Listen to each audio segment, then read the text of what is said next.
todos en mayor o menor grado tenemos esa clase de batallas, ¿verdad? Pero hay una batalla que es mucho más siniestra y mortal. Es la batalla por la mente. Esta batalla es entre Dios y Satanás. Y el campo de batalla es nuestra mente, nuestra alma. Y todos quienes somos cristianos estamos en medio de esta batalla. Busque 2 Corintios 10, los versos del 3 al 5. Pues aunque estamos en la carne, no militamos según la carne.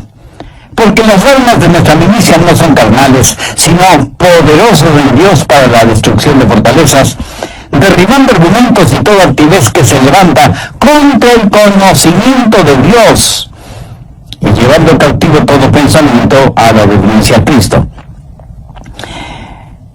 Toda vez que esta batalla es real, este mensaje no solo que es de advertencia, sino también un llamado a las armas. Pero también deseo que sea de ánimo, porque cuando usted nace de nuevo, nace para ganar. Dios no le salva para que viva una vida derrotada. Pablo dijo, mas a Dios gracias, el cual nos lleva siempre en triunfo en Cristo Jesús. El plan de Dios para cada uno de sus hijos es de triunfo y de victoria en nuestras mentes. Quiero destacar 3 puntos en esta batalla por nuestra mente. Primero, las armas de nuestro enemigo. Veamos nuevamente el verso 4, porque las armas de nuestra milicia no son carnales, sino poderosas en Dios para la destrucción de fortalezas. Ahora, ¿quiénes son los participantes en esta guerra? ¿Quién ha declarado la guerra contra su mente, contra su alma? Nuestro enemigo no lo podemos ver física o carnalmente. Busque Efesios 6, 12, porque no tenemos lucha contra carne y sangre, sino contra principados, contra potestades, contra los gobernadores de las tinieblas en las regiones celestes. El diablo se ha ubicado en lugares estratégicos para hacerle la guerra a usted, y cuenta con una multitud de demonios para ese propósito. Son invisibles y están dedicados a la destrucción de su vida mental, dirigidos y bajo la autoridad del príncipe de las tinieblas, que es Satanás. ¿Cuál es el trofeo en esta guerra? ¿Cuál es el campo de batalla? Veamos el verso 5. Derribando argumentos y toda altivez que se levanta contra el conocimiento de Dios, y llevando cautivo todo pensamiento a la obediencia a Cristo. Ahí lo tienen. Argumentos, conocimientos, pensamientos, como elementos de esta guerra por la posesión de su mente. Satanás quiere conquistarla para poder controlarle a usted y luchar contra Dios. Hay una diferencia entre su mente y su cerebro. Los psicólogos del comportamiento no reconocen esa diferencia, pero la Biblia ve esa diferencia en forma muy clara. Su mente no es la que piensa, sino su cerebro, y la relación entre mente y cerebro es la misma que existe entre un guitarrista y su guitarra. El guitarrista utiliza la guitarra para expresarse por medio de la música. Hay una diferencia entre mente y la materia gris de su cerebro. Mente y cerebro son dos cosas separadas. Y tengo que reconocer, para efectos de la ilustración, que aunque todos tenemos guitarritas, algunos tienen mejores guitarras que otros. Quiero decir, tienen mejores cerebros que otros. Ahora escuchen atentamente. Cuando usted se salva, tiene la mente de Cristo. No significa que su capacidad mental será extraordinaria, sino que tendrá la capacidad de pensar utilizando el cerebro que tiene. El diablo quiere su mente.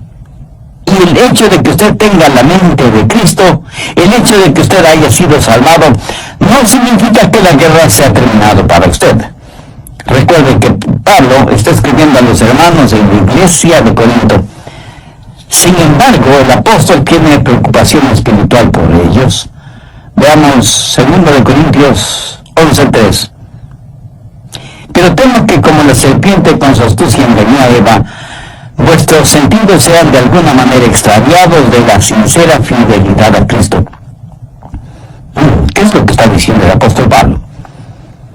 diciendo que él siente temor de que, así como el diablo en forma sutil engañó a Eva, las mentes de ellos puedan ser corrompidas por Satanás y abandonen la sincera y pura devoción que deben tener a Cristo. El diablo pues quiere corromper su mente y tratará de evitar por todos los medios posibles el que usted tenga la mente de Cristo. Y Pablo está tratando a los hermanos en Corinto como si fueran sus hijos. Mire lo que dice en el verso 2 del capítulo 11, segunda de Corintios. Porque os celo con celo de Dios, pues os he desposado con un solo esposo, para presentaros como una virgen pura a Cristo. Ahora, ¿qué significa esto de celo de Dios? Usted sabe, los celos pueden ser buenos o malos.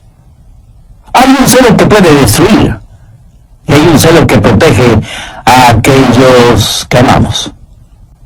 Los esposos, por ejemplo, deben ser celosos de tener una devoción pura por su esposa, por sus hijos. Y lo mismo es con las esposas en su devoción hacia su esposo e hijos. El celo protector mutuo es necesario dentro del hogar. Un padre amoroso quiere llevar hasta el altar matrimonial a su hija y entregársela al novio como una virgen pura. El problema en la actualidad es que hay tantos padres que no entienden que su trabajo, su responsabilidad es criar hijas piadosas para entregarlas vírgenes en el altar matrimonial. Ese debe ser el propósito de un padre genuinamente cristiano. Pablo usa esa analogía para decir que los hermanos en Corinto eran sus hijos espirituales, eran la novia de Cristo, y que no quería que fueran engañados y corrompidos en sus mentes. Prácticamente les está diciendo, cuando les presenten las bodas del Cordero, quiero que sean como una virgen casta y pura para el Señor. Tristemente tengo que reconocer que no hay suficiente pureza en las iglesias en nuestros días. Tal parece que las novias han perdido la capacidad de sonrojarse frente a las cosas impuras. La iglesia necesita recobrar la virtud de la pureza. Leí la historia de un hombre que vivió en Londres hace muchos años. Se le conocía simplemente como el señor Betts. Tenía un almacén de música. Un día un hombre vestido con harapos entró en el almacén y le dijo, necesito algo para comer, por favor quisiera comprarme un violín. El señor Betts le dijo que ya tenía muchos violines, pero el harapiento insistió, es que estoy verdaderamente necesitado, por favor, cómpreme un violín. El señor Betts le compró el violín, por lo que en Londres hubiera sido el equivalente de $5. El hombre tomó el dinero, lo guardó en sus harapientas ropas y se fue. El señor Betts, que era músico, puso el violín bajo su quijada y empezó a tocar.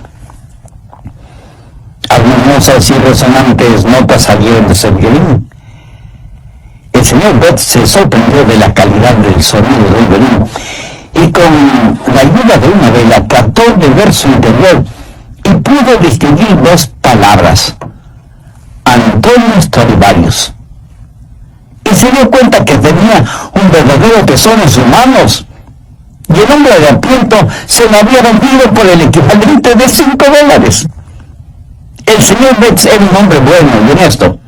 Salió a buscar al hombre harapiento, pero nunca lo encontró.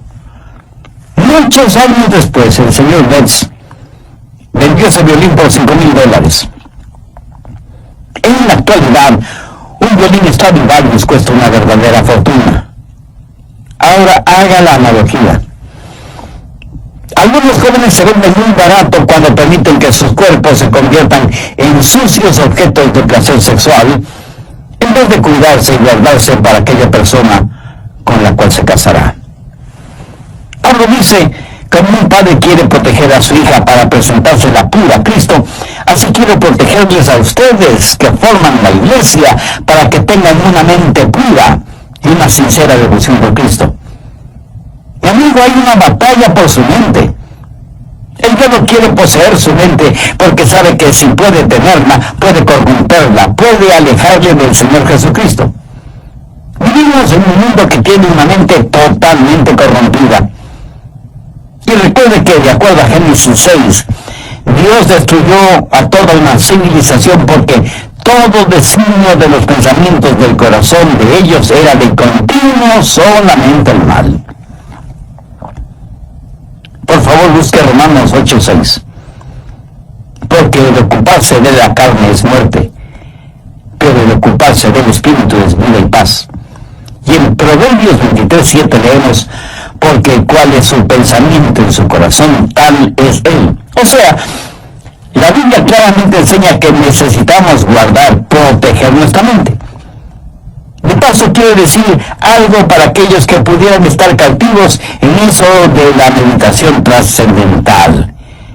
Eso es muy, pero muy peligroso. ¿Sabe lo que la meditación trascendental hace? Abre su mente para los espíritus diabólicos. A los practicantes de esta forma de ocultismo se les dice que deben entrar en un estado de meditación a fin de hacer contacto con los espíritus. Amigo, eso es como irse por la noche a la cama después de abrir todas las ventanas y todas las puertas y esperar para ver qué o quién entre en su casa. Y usted dice, espero esta noche hacer contacto. Sí, a lo mejor hace contacto, pero con espíritus diabólicos. Su mente debe estar fija, firme en el Señor Jesucristo. El profeta Isaías dijo, tú guardarás en completa paz aquel cuyo pensamiento en ti persevera. El diablo quiere su mente para continuar con su guerra contra Dios. Y Dios quiere su mente porque es por medio de ella que Dios le habla, le alcanza. Busque Efesios 4, los versos 17 y 18. Recuerden que Pablo escribió esta carta a los hermanos creyentes y les dice, esto pues digo y requiero en el Señor, que ya no andéis como los otros gentiles, que andan en la vanidad de su mente, teniendo el entendimiento entenebrecido, ajenos a la vida de Dios, por la ignorancia que en ellos hay, por la dureza de su corazón. Cuando Dios se comunica con usted, lo hace a través de su mente. En la actualidad tenemos a personas que van a los servicios de adoración y ponen todo su énfasis en el emocionalismo. Permítame decir que Dios no se comunica por medio de sus emociones, porque las emociones son la parte más superficial de su naturaleza. La salvación es el trabajo profundo de Dios. La gente se emociona con el ritmo de la música, se les pone la piel de gallina y dicen que han tenido una experiencia con Dios, cuando la verdad es que solo han tenido un hipo emocional. Dios se comunica por medio de la mente, y no estoy hablando de un racionalismo o intelectualismo, hablo de que Dios se revela en su mente y que Dios nos cambia empezando con nuestra mente. En Efesios 4:23 Pablo dice, y renovaos en el espíritu de vuestra mente. Ahora, ¿cómo Dios le renueva a usted? En el espíritu de su mente. Usted puede cambiar su forma de vivir, cambiando su forma de pensar. Por eso en Romanos 12:12 el apóstol dice, no os conforméis a este siglo, sino transformaos por medio de la renovación ¿de qué? De vuestro entendimiento. Y aquí la palabra entendimiento significa mente. O sea que Pablo está diciendo que debemos ser transformados por medio de nuestra manera de pensar. Dios se comunica con usted por medio de su mente. Dios le cambia por medio de su mente. Y Dios le controla por medio de su mente. Recuerde lo que dice Romanos 8:6. Porque el ocuparse de la carne es muerte, pero el ocuparse del espíritu es vida y paz. Dios nos controla cuando le permitimos que controle nuestra mente. Y eso es exactamente lo que quiere hacer Satanás, controlar nuestra mente para poder controlarnos a nosotros. Por lo tanto, la batalla por nuestra mente es real. Segundo, la debilidad de nuestra carne.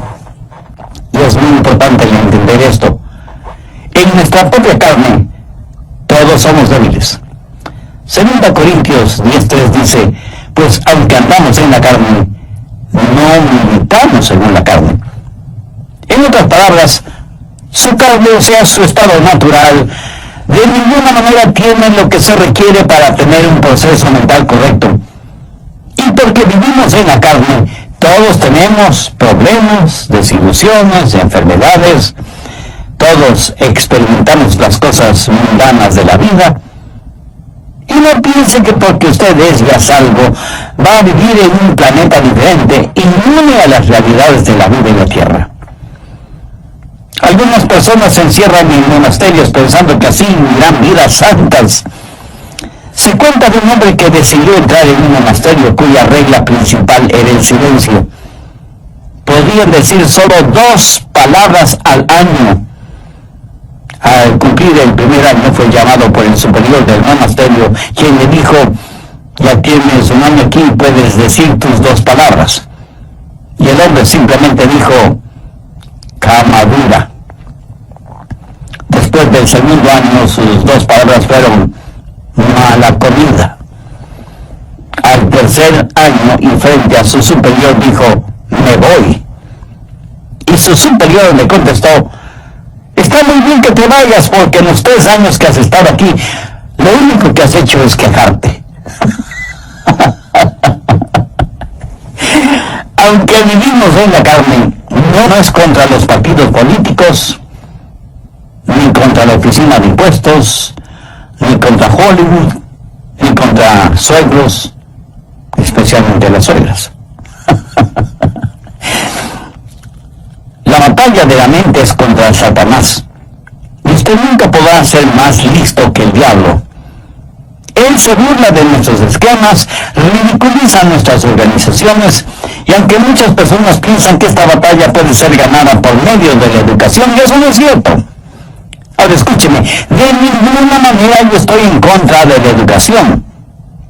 Pero si usted educa a una persona que no conoce al Señor Jesucristo, lo único que hará es tener una persona más peligrosa, porque seguirá siendo un diablo, pero bien educado. Antes de ser salvo, yo tuve un amigo que era alcohólico y asistió a varios programas para rehabilitarse, pero luego aceptó al Señor Jesucristo como su Salvador, y esto es lo que él me compartió. Yo asistí a esos programas sin conocer al Señor Jesucristo. Era un borracho consuetudinario, y de esos programas salí siendo todavía un borracho, pero ahora tenía educación. Lo ven, la educación no es la respuesta, pero tampoco la legislación es la respuesta para la mente. Las armas de nuestra guerra no son carnales. ¿Cree usted que las leyes pueden controlar la forma de pensar de los seres humanos? En la actualidad estamos tratando de tener leyes para controlar lo que pensamos.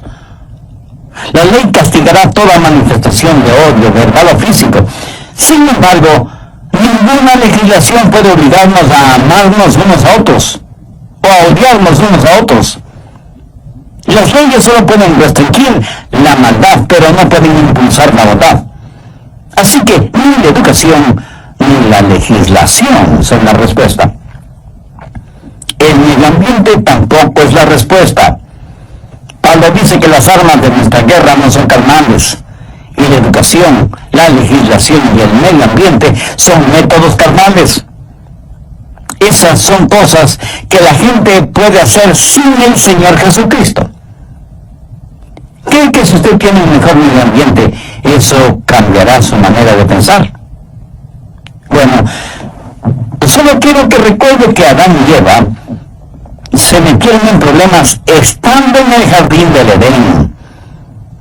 Y usted no puede pedir mejor medio ambiente que ese, ¿no le parece? Sin embargo, ellos fueron engañados porque Satanás manipuló sus mentes. En una institución mental estaban tratando de determinar si ciertos pacientes estaban listos para ser dados de alta. Los pusieron en un cuarto abrieron las llaves del lavabo hasta que el agua se desbordó, les dieron unos trapeadores y les dijeron que debían limpiar el cuarto. Si ellos empezaban a usar los trapeadores sin cerrar las llaves del agua, no estaban listos para ser dados de alta. ¿Sabe que eso es lo que estamos haciendo en nuestra sociedad? Estamos tratando de limpiarla sin cerrar el flujo de agua. El problema está en nuestra mente, porque como pensamos, así somos. Y es de la mente, del corazón, que salen los actos de nuestra vida. En Lucas 6:45 leemos: el hombre bueno del buen tesoro de su corazón saca lo bueno, y el hombre malo del mal tesoro de su corazón saca lo malo, porque de la abundancia del corazón habla la boca. Tercero, las armas de nuestra batalla. Segundo de Corintios 10:4, porque las armas de nuestra milicia no son carnales, sino poderosas en Dios para la destrucción de fortalezas. En los días de Pablo había una batalla. En un extremo estaba Pablo y en el otro extremo el Imperio Romano. El Imperio Romano había estado en existencia por 700 años y tenía privilegio y poder. Tenía sus legiones romanas, una poderosa fuerza naval, el Senado romano, la ley romana, y parecía que toda la maldad del imperio estaba atrincherada en Corinto, en las mentes y corazones de la gente. Todo esto en culpa de Pablo, pequeño judío, pero con un corazón lleno de Jesús, declarando la guerra a toda esa maldad. ¿Quién ganaría esa pelea? Pablo. ¿Cómo? No con armas carnales. Pablo habla de fortalezas en el verso 4, y se refiere a armas que tácitamente son poderosas en Dios para la destrucción de fortalezas.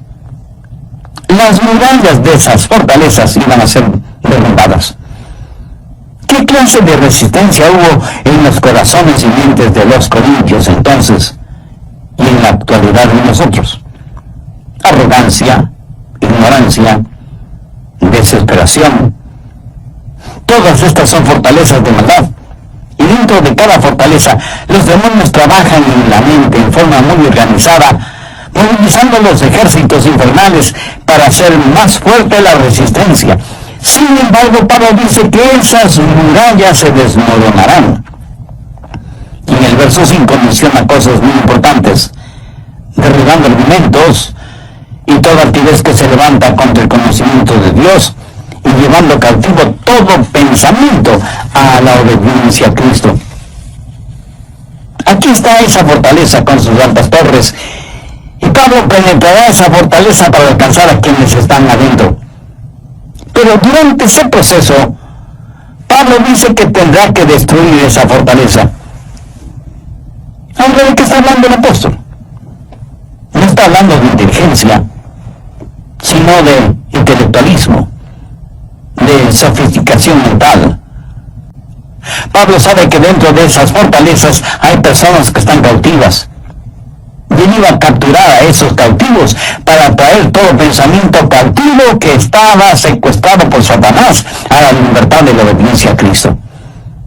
Y él no iba a pelear confiando en su fortaleza física, que no la tenía, ni armas carnales convencionales, que son inefectivas en esta clase de guerra, sino que declara: porque las armas de nuestra milicia no son carnales, sino poderosas en Dios para la destrucción de fortalezas. Pablo dice: las armas de nuestra milicia. ¿Y cuáles son esas armas? En primer lugar, la soberanía de su comandante. Mire lo que dice en el verso 7. Miráis las cosas según la apariencia. Si alguno está persuadido de sí mismo que es de Cristo, esto también piense de sí mismo, que como Él es de Cristo, así también nosotros somos de Cristo. En otras palabras, Pablo dice que pertenecemos a Cristo. Él es nuestro comandante supremo. En Potsdam, durante la guerra, los japoneses le dijeron a Inglaterra y a los Estados Unidos que no se rendían. Los aliados le dijeron a Japón: si no se rinden, les eliminaremos, les haremos desaparecer. Iremos contra ustedes con fuerza devastadora. Los japoneses dijeron, pelearemos contra ustedes. Las fuerzas aliadas bombardearon Hiroshima y Nagasaki con las primeras bombas atómicas utilizadas en la guerra.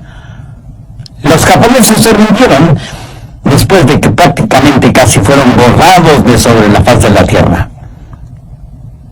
Satanás ha estado tratando de hacer hasta lo imposible para ganar esta guerra que tiene contra Dios. Cuando el Señor Jesucristo murió en el Calvario, fue como si hubiera dejado caer una bomba atómica sobre el diablo. Jesús dijo, ahora es el juicio de este mundo, ahora el príncipe de este siglo será echado afuera. Pero Jesús no solo es nuestro comandante supremo, sino que en segundo lugar tenemos su autoridad para hacer aquello que nos ha mandado hacer. En el verso 8 Pablo dice, porque aunque me gloría algo más todavía de vuestra autoridad, la cual el Señor nos dio para edificación y no para vuestra destrucción, no me avergonzaré. Aquí el apóstol está hablando de autoridad. ¿Pero qué es autoridad? Es el derecho legal de actuar en representación de otra persona. Jesús, quien ganó la guerra, nos ha dado ese poder legal. David con su pequeña onda y Dios se enfrentó al gigante Goliat y lo mató. Yo francamente preferiría tener una pequeña onda y la ayuda de Dios que la espada de Goliat sin Dios. Jesús nos da esa autoridad. Anote al margen Lucas 10, los versos 19 y 20, que registran las siguientes palabras del Señor Jesús. Y aquí os doy potestad de hollar serpientes y escorpiones, y sobre toda fuerza del enemigo, y nada os dañará. Pero no os regocijéis de que los espíritus se os sujeten, sino regocijaos de que vuestros nombres están escritos en los cielos. Jesús dice que como hijos suyos tenemos poder, tenemos autoridad sobre todas las huestes diabólicas, pero que no debemos envanecernos ni regocijarnos por eso.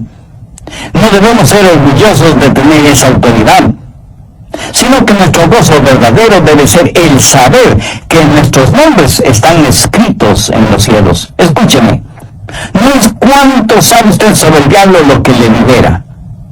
Es su conocimiento del Señor Jesucristo lo que le dará la verdadera libertad. No hemos sido llamados a ser creyentes cazadores de fantasmas espirituales. La Biblia dice que debemos resistir al diablo, no que debemos cazarle. Así que no solo tenemos que entender, en primer lugar, que tenemos un soberano que es nuestro comandante, y en segundo lugar, que tenemos su autoridad para llevar a cabo sus órdenes, y en tercer lugar, que hay la certeza de nuestro valor, de nuestro coraje, de nuestra osadía espiritual. Veamos una vez más 2 Corintios 10, los versos del 8 al 11.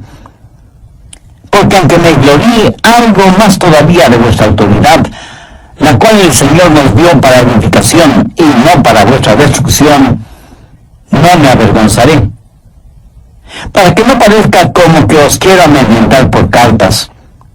Porque la verdad, dicen, las cartas son duras y fuertes, mas la presencia corporal débil y la palabra menospreciable. Eso tenga en cuenta a tal persona, que así como somos en la palabra por cartas, estando ausentes, lo seremos también en un hecho, estando presentes. ¿Qué motivó a Pablo a escribir estas palabras? Bien, veamos brevemente el trasfondo del asunto. Algunas personas decían que Pablo siempre estaba escribiendo cartas duras y fuertes, pero que cuando él estaba presente,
carácter débil. Decían, el león no es tan feroz como lo pintan.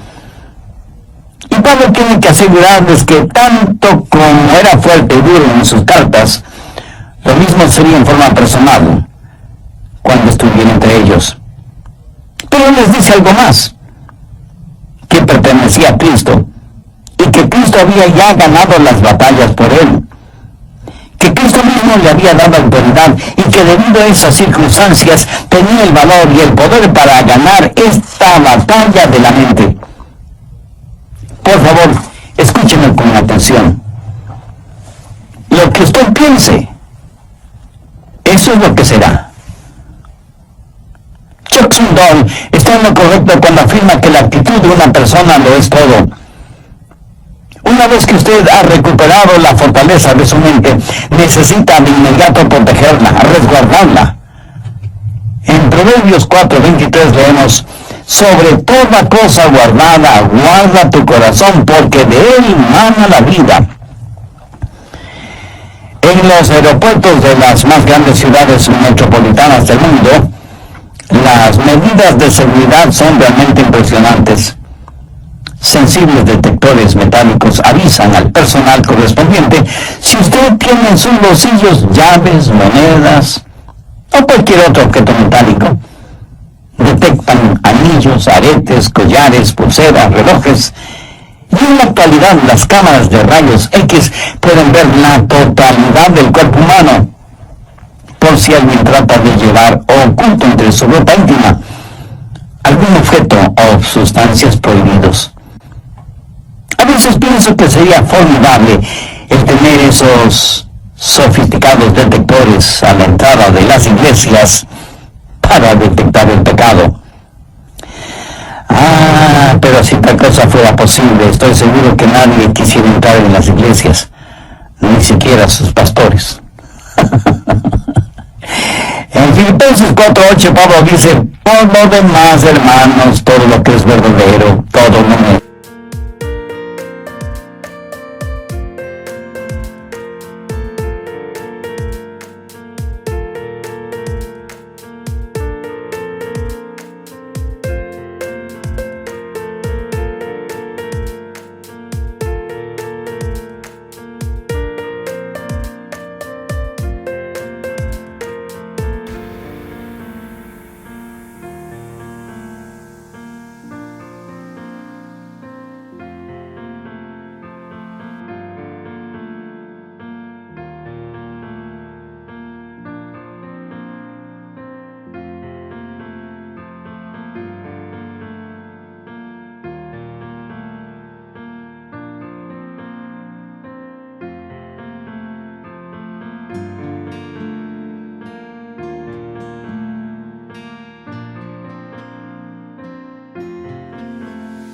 honesto, todo lo justo, todo lo puro, todo lo amable, todo lo que es de buen nombre, si hay virtud alguna, si algo digno de alabanza, en esto pensad.